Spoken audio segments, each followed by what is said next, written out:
3 of the Spartan Sport Report. I'm Sean Gale reporting alongside Joe Widener. Our feature for this week is the cross-country team, but for now Joe will get us started off with tennis. The York College men's tennis team kicked off their fall season with a 5-4 non-conference victory over Catholic University. Their next match is today at 3:30 when they travel to Messiah. As for the women, they fell 9-0 to Catholic. Their next match is at Tuesday at Messiah. Thank you, Joe. We certainly wish the best of luck to both the men's and women's tennis teams at Messiah. For the other multi-seasonal sports, the men's golf team finished 6th out of 16 teams at the Bent Creek Franklin and Marshall Invitational at the Bent Creek Country Club in Lancaster, Pennsylvania on Monday afternoon. Junior Kevin Long, freshman Tyler Keem, freshman Ryan Wolbach, and junior Eric Stauffer combined to shoot a team score of 316. However, the highlight of the day had to be the 2 York golfers who competed as individuals in Monday's tournament. Junior Matt Stork and freshman Austin Parker shot a 73 and 74 respectively. This is what Stork had to say about his performance on Monday afternoon. It felt great to go out and shoot the best round of my career. I finally put all the phases of my game together in one round. Looking forward to this weekend and trying to bring home our first team title of the season.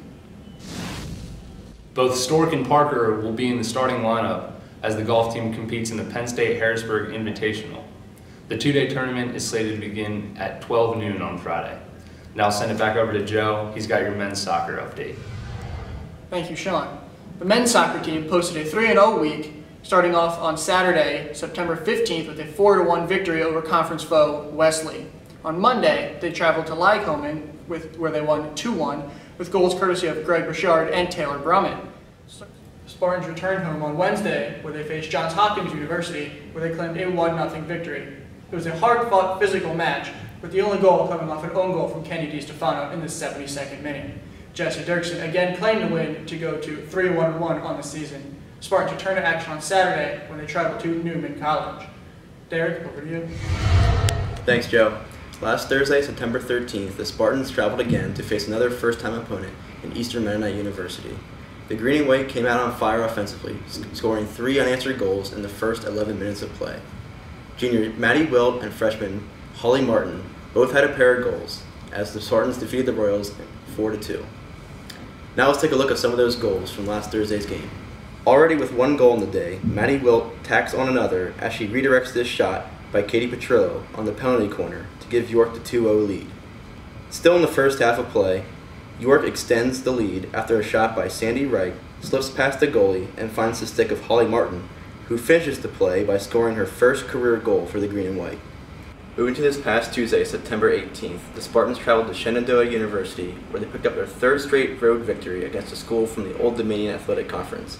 The Spartans are now 4-0 against schools from the ODAC Conference this season. In a game where the Spartans dominated the offensive score sheet, they still found themselves tied at the end of regulation, and a chance to capture the W. York senior captain Jamie Goldkind had this to say about her team's victory.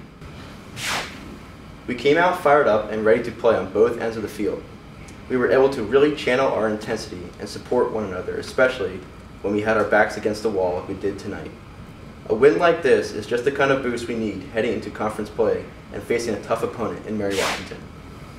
The Spartans will face their first CAC opponent of the year as they travel to Mary Washington this Saturday, September 22nd, for a 1 p.m. contest. Now, over to Teresa for volleyball.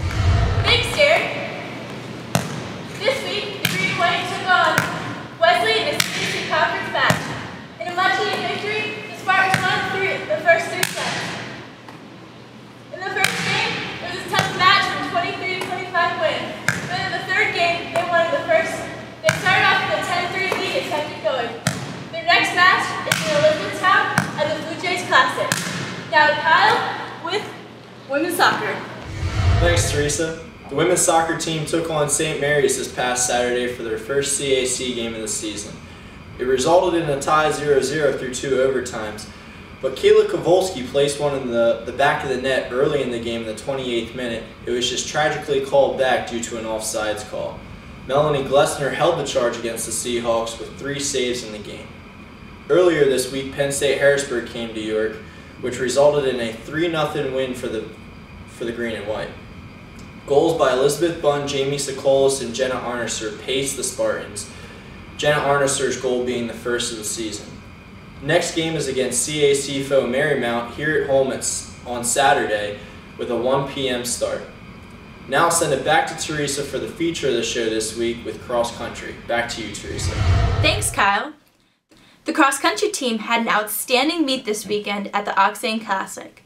The men's team took second and the women's took first. We have a few athletes and Coach Eric Kamadeka talking about their performance at the meet. Hey Aaron, can you talk to us about what it's like to be at a home meet? Is it a fun event you guys look forward to? Yeah, I mean it's a fun event, and since I'm a junior, it's like just nice to be here. I mean it's Steve and our first guy Joey. It's his first year. It's just nice to have at least one event every year, like at home, and it's just nice running our own course and having like our family and stuff all being here. Steven, can you tell us a little bit about what it's like to run on your home course? Well, I mean, obviously it's great. It's sad that it's my last time here. I mean, we had CACs here last year, so I love coming out to the home race. You know, we get all the alumni out here, we get parents out here, we have a good time, we have a cookout. It's just great to have that home atmosphere and just have everyone together, everyone bonding together on that home course. And it's great that, you know, we get a chance to do it pretty close to the school and whatnot. It's a sad thing that's going to be my last one. Congratulations, Tim. Can you guys talk about being a defending CAC champion? Do you guys feel like there's pressure as your team so you can reclaim your CAC title, and what's that pressure like? I wouldn't say pressure. I would say it's more of an expectation of ourselves to repeat as CAC champs. That's one of our goals this year, and another one of our goals this year is obviously to finish in the top 10 or higher at the regional meet. And today was just a stepping stone for that. So Nicole, you guys seem pretty close. How does that help you out on the course? We definitely push each other. Like when anybody, if Caroline or somebody's coming up behind me, we're just like, come on, let's go, and it's just such great chemistry, and we're always pushing each other, and it's not even my team, it's my family. So just having them out there pushing me and pushing all of us just is amazing. Misty, can you give me a couple expectations you have for you and your team?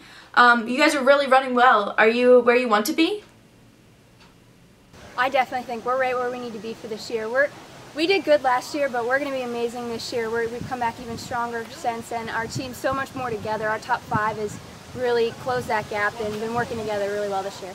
Good. First off, congratulations. Your girls are very toned. Can you tell me about their performance today? The women were just dominant all day today. They did a great job being fast, staying in the group, staying controlled the entire time. And it was just really great to see the success of our women's program. Great. How about the men's performance? Do you want them, are they where you want them to be, or is there a specific spot you want them to be at? The men, they went out a little fast today, and I think they paid the price for it in the end. They got a little ambitious in the workout because everyone else was going fast around them.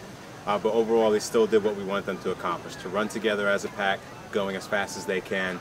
Like I said, going out 15 seconds fast, they kind of paid the price in the end for it. Cross country travels to Frostburg for the Frostburg Invitational on Saturday, September 22nd. Now to Sean for the sign-off. Sean, take it away.